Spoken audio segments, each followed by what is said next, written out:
Something just went wrong in the Bronx.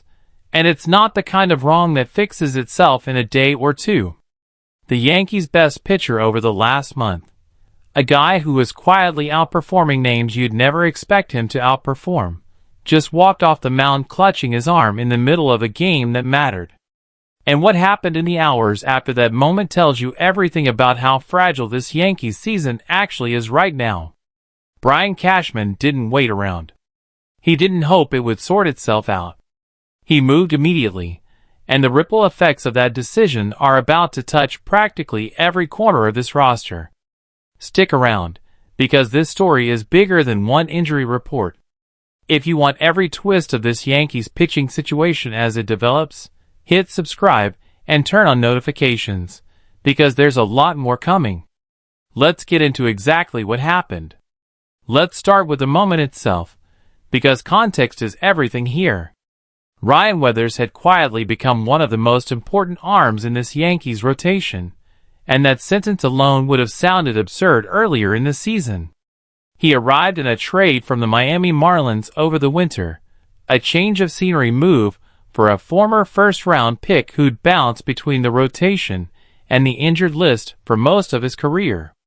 Nobody circled him as a difference-maker heading into the year. But across a stretch from late July into the middle of August, Weathers turned himself into exactly that. Over 5 starts spanning roughly 3 weeks, he posted a microscopic earned run average, somewhere in the range of well under 1 run per 9 innings, a stretch of pitching so sharp that it forced the entire coaching staff to rethink how they were planning to use him down the stretch. He was out pitching veterans. He was out pitching guys who were supposed to be ahead of him on the depth chart. For a Yankees team that has leaned heavily on pitching all year to survive a wave of injuries to its lineup, Weathers had become one of the quiet engines keeping this season afloat. And then, in the middle of a start against the Toronto Blue Jays, it all came apart in an instant. Weathers had worked through 3 1/3 innings, sitting around 70 pitches, when he threw a sweeper to Toronto's leadoff hitter and immediately reacted in visible discomfort. Manager Aaron Boone and the team trainer were out to the mound within seconds. After a brief conversation, Weathers was pulled from the game. The initial diagnosis came back as a left forearm flexor strain, and within 24 hours, the corresponding paperwork was filed, Weathers to the 15-day injured list, with right-hander Brendan Beck recalled from AAA Scranton Wilkes-Barre to take his spot on the active roster. Now, on the surface, that might just sound like a routine transaction, the kind of thing that happens dozens of times across a long baseball season. But the forearm flexor strain diagnosis carries weight that goes well beyond a typical day-to-day injury designation, and this is exactly why the Yankees front office reacted with the urgency they did. Forearm strains sit in a dangerous gray area for pitchers, because they can be a completely isolated, manageable issue, or they can be an early warning sign of something far more serious lurking underneath, specifically, damage to the ulnar collateral ligament, the injury that leads to Tommy John surgery, and a recovery timeline that can stretch well over a year. Research on pitcher forearm strains has shown that recovery time, on average, tends to run into the multiple months, even in cases where surgery isn't ultimately required. That's the shadow hanging over this diagnosis, even as Weathers himself has publicly expressed optimism that his tests came back clean and that this doesn't necessarily spell the end of his season. That optimism from Weathers matters, and it's worth taking seriously. He told reporters directly that imaging on his elbow showed it to be structurally sound, and that he doesn't believe this injury is as severe as a similar issue he dealt with last season, one that cost him roughly a month of action. There's real reason for cautious hope here. But cautious is doing a lot of work in that sentence, because even in the best-case scenario, this is a pitcher who is in the middle of arguably his best stretch of the season, who's now going to miss a meaningful chunk of time during exactly the stretch run when every single healthy arm matters most. So here's where Cashman's fingerprints show up, because this is where the story stops being about one injury and starts being about how an entire front office reshapes its plans on the fly. The corresponding move to recall Brendan Beck wasn't a throwaway transaction. Beck is a young right-hander who's shown enough at the AAA level to earn a legitimate opportunity, and slotting him in immediately, rather than leaning on a rehab stint for Weathers or shuffling multiple relievers through a temporary patchwork, tells you the front office wanted rotation stability restored as quickly as possible, not a band-aid solution. But that Weathers move didn't happen in isolation. It landed in the middle of a genuinely chaotic stretch of roster activity for this team. And when you zoom out and look at everything that happened around the same window, the picture becomes a lot clearer. This wasn't just about replacing one injured pitcher.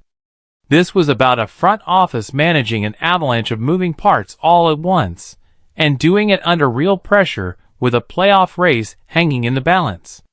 Consider what else was happening simultaneously. Outfielder Cody Bellinger, who had been out since late July with a left hamstring strain, was activated off the injured list on the very same day Weathers went down. That's not a coincidence of timing you can ignore. It's actually central to understanding the calculus here. The Yankees needed Bellinger's bat back in that lineup badly, considering how thin the offense had gotten during his absence, and his return created a corresponding roster crunch that had to be resolved at the exact moment the pitching staff took its own hit. Utility infielder Max Schumann, who had been recalled just days earlier when Ryan McMahon went down with a thumb sprain, was optioned back to the minors to help make room. It was a genuine roster puzzle, multiple pieces moving at once, and Cashman's front office had to solve all of it within a matter of hours, not days. And Weathers wasn't even the only starting pitcher dealing with injury concerns during this stretch. Left-hander Max Fried, one of the more important veteran arms in this rotation, had landed back on the injured list just days before Weathers went down, dealing with a recurrence of the same left elbow bone bruise that had already cost him significant time earlier in the season, sidelining him from mid-May all the way through late July. Fried's setback meant the Yankees were simultaneously managing uncertainty at the top of their rotation and now a fresh, serious injury in the middle of it. Two starting pitchers down at the same time, in the heart of a playoff race, is exactly the kind of scenario that tests a front office's depth and forces difficult roster decisions in real time. Here's where things get genuinely interesting from a roster construction perspective, because Weathers' injury actually resolves a dilemma that had been quietly building inside the organization for weeks. Before he got hurt, insiders around the team had been openly discussing what was becoming an increasingly uncomfortable problem for the coaching staff. Weathers had been pitching so well that he'd essentially locked down a rotation spot on merit, but his continued excellence was on a collision course with the eventual returns of both Fried and right-hander Carlos Rodon, both of whom were working their way back from their own injury absences. With Cam Schlittler, Garrett Cole, and Rodon all healthy or nearly healthy, and Weathers pitching like a legitimate frontline starter, the Yankees were staring down a numbers problem, a rotation with more quality arms than spots to put them in. Analysts covering the team had specifically flagged this as an impossible dilemma for the coaching staff. Either keep riding Weathers' hot hand in the rotation and push a more established starter to the bullpen, or make the harder long-term decision to move Weathers to a relief role before his workload spiked into genuinely risky territory given his own injury history. That dilemma, as uncomfortable as it is to say out loud, has effectively been settled by circumstance rather than by choice. With Weathers now sidelined, the rotation logjam eases at least temporarily, giving Fried and Rodon clearer runways back into their rotation spots without the coaching staff having to make an awkward public decision about benching a pitcher who'd been performing at an elite level. It's not the way anyone in that clubhouse wanted this resolved, but it does remove one layer of complexity from an already crowded pitching picture heading into the stretch run. There's also a bigger picture workload conversation worth having here, because some analysts covering the team had actually flagged concern about Weathers' innings total even before this injury happened. He'd been asked to soak up a heavier workload than originally planned given how the rest of the rotation had been hit by absences, and every additional inning he threw beyond his typical career pace carried real risk given a pitcher who has already dealt with multiple injury interruptions across his career, including 2 separate injured list stints back in 2025 alone with Miami. In hindsight, some around the organization may look back at this stretch and wonder whether the workload spike played any role in this latest setback, even if the team's public position remains that this was simply an unfortunate, isolated incident rather than the product of overuse. So what does all of this actually mean for the Yankees' plans down the stretch? Let's break down the ripple effects one piece at a time, because this is where Cashman's broader strategy really comes into focus. First, the immediate rotation picture. Brendan Beck steps into a spot start role for now, giving the Yankees length behind him in the bullpen if needed, while the coaching staff figures out the best long-term configuration. Beck has shown enough in his previous opportunities at the big league level to be trusted in a spot role, even if nobody's expecting him to replicate the kind of dominant stretch Weathers was riding before his injury. This is a stopgap, not a long-term replacement, and everyone in that organization understands the distinction. Second, and this is the piece that really matters heading toward the postseason, the return timelines of both Fried and Rodon suddenly carry a lot more weight than they might have a couple weeks ago. With Weathers unavailable for at least the minimum 15-day window, and realistically facing an uncertain path back given the nature of forearm injuries, the Yankees need both of those veteran arms to come back healthy and effective, not just healthy. Fried in particular has a track record as a genuine top-of-rotation starter when right, and getting him back at full strength changes the entire complexion of this staff heading into October, assuming this team gets there.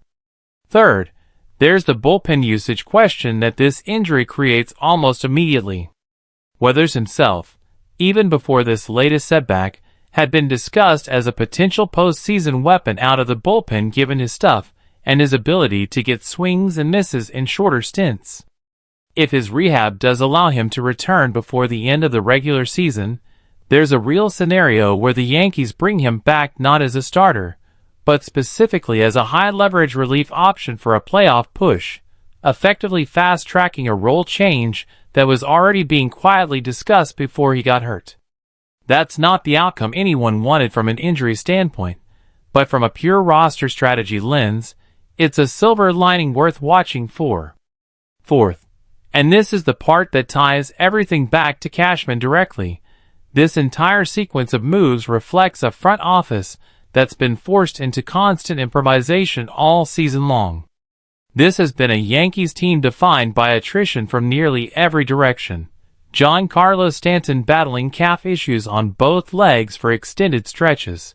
Bellinger missing significant time with his own hamstring problem.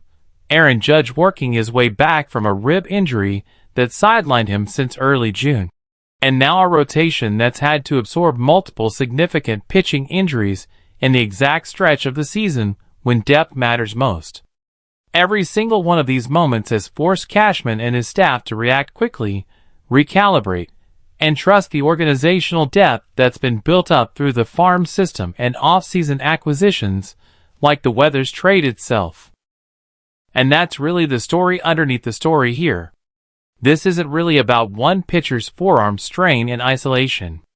It's about whether an organization built its roster with enough genuine depth to absorb hit after hit without the entire season unraveling. So far, by most measures, the answer has been a cautious yes. Every time this roster has taken a significant hit, whether it's been an outfielder, an infielder, or now a starting pitcher who'd become one of the best stories on the entire staff, somebody else has stepped in and kept the operation moving. That's not a coincidence. That's organizational planning paying off in real time, even if it doesn't always look pretty in the moment. There's also a psychological element worth mentioning here, because injuries like this one test a clubhouse's resilience in ways that box scores don't always capture. Weathers had become a genuinely popular figure in that clubhouse over the last month. A change of scenery success story that players and coaches alike had rallied around. Losing him, even temporarily, removes more than just an arm from the rotation. It removes momentum, removes a storyline that had been giving this team real energy heading into the stretch run. How the rest of this pitching staff responds to that loss, whether Beck rises to the occasion in his opportunity, whether Fried and Rodon come back sharp rather than rusty, all of that is going to say a lot about the character of this specific roster over these final weeks. Let's also talk about what this means from a pure playoff positioning standpoint, because context matters enormously here. The Yankees have been fighting for real positioning in a crowded American League field, and pitching depth is exactly the kind of thing that gets exposed in September, when the games matter most, and the margin for error shrinks to almost nothing. A team that can absorb an injury like this one without the entire pitching staff collapsing is a team that's built for the long haul. A team that can't is a team whose season can quietly slip away over a 2 or 3 week stretch without anyone quite realizing it's happening until it's too late. Right now, the early signs suggest the Yankees are closer to the former than the latter, but that verdict is far from final, and the next couple weeks of roster management are going to tell us a lot more. There's one more layer to this worth touching on before we wrap up, and it's about what this entire saga says about roster building philosophy more broadly. The Weathers trade, made quietly back in January, wasn't a headline-grabbing move at the time. It was a depth acquisition, a change of scenery bet on a talented arm who hadn't quite put it together yet in his career. 6 months later, that quiet, unglamorous transaction turned into one of the more important storylines of this entire Yankees season, both for the positive stretch Weathers gave this team, and now for the adversity his injury has created. That's exactly the kind of move that gets overlooked in real time and only gets appreciated in hindsight, once you see how directly it ends up shaping a stretch run months down the road. It's also worth stepping back and thinking about how this fits into the broader story of pitching health across the entire sport this season. Forearm and elbow injuries have become an increasingly common storyline across nearly every contending team in baseball, a byproduct of how hard pitchers are throwing in the modern game and how physically demanding a full season has become on the arm. The Yankees are far from alone in dealing with this exact type of setback at exactly the wrong time of year. Nearly every team chasing a playoff spot right now is managing some version of the same problem, trying to balance short-term competitiveness against the long-term health of their most valuable pitching assets. What separates the teams that survive these stretches from the teams that don't usually comes down to organizational depth, and specifically, whether a farm system and a front office's trade instincts have put enough quality arms in the pipeline to absorb these hits without the entire operation grinding to a halt. That's really the underlying test facing Cashman and this front office right now. It's not really about whether Weathers himself comes back quickly or not, even though that certainly matters. It's about whether the layers of depth this front office built over the winter and throughout the season, guys like Beck who are sitting in AAA ready for an opportunity, are actually good enough to keep this team competitive while the roster sorts itself back to full strength. Early returns suggest they might be, but the true test comes over these final stretch run weeks, when every single game carries increased weight and the margin between making the postseason and watching from home shrinks dramatically. There's also a leadership dimension worth considering here, because how a coaching staff communicates through moments like this one matters just as much as the roster moves themselves. Aaron Boone has had to manage a rotating cast of characters in his pitching staff for months now, constantly recalibrating who starts, who works out of the bullpen, and how to keep everyone's confidence intact even as the depth chart shifts underneath them on a near-weekly basis. That's not an easy environment to navigate, especially for younger arms like Beck who suddenly find themselves thrust into more significant roles than anyone anticipated at the start of the season. How Boone handles those conversations, how he sets expectations, and how he keeps the pitching staff's morale intact through a stretch this chaotic will end up mattering just as much as any single roster transaction Cashman makes from the front office. So where does this all leave the Yankees heading into the final stretch of the regular season? Cautiously stable, but with real questions still hanging over this pitching staff. Beck needs to hold down the fort in the short term. Fried and Rodon need to come back healthy and sharp, not just healthy. And everyone in that organization is going to be watching Weather's recovery updates closely, hoping the optimistic tone from his own comments after the injury holds up once more thorough evaluation and rehab progress become clearer over the coming weeks. If this really is a moderate strain rather than something requiring surgery, there's a real path for Weathers to factor back into this roster before the season ends, potentially in that bullpen role that was already being discussed even before he got hurt. But if this turns into something more serious, the Yankees are going to need every bit of the organizational depth Cashman has built to absorb yet another significant loss during a stretch run that's already tested this roster more than almost any team in the league this season. Either way, this is a storyline worth tracking closely over the coming weeks, because how the Yankees navigate this pitching crunch is going to say a lot about whether this team has what it takes to make a real push in October.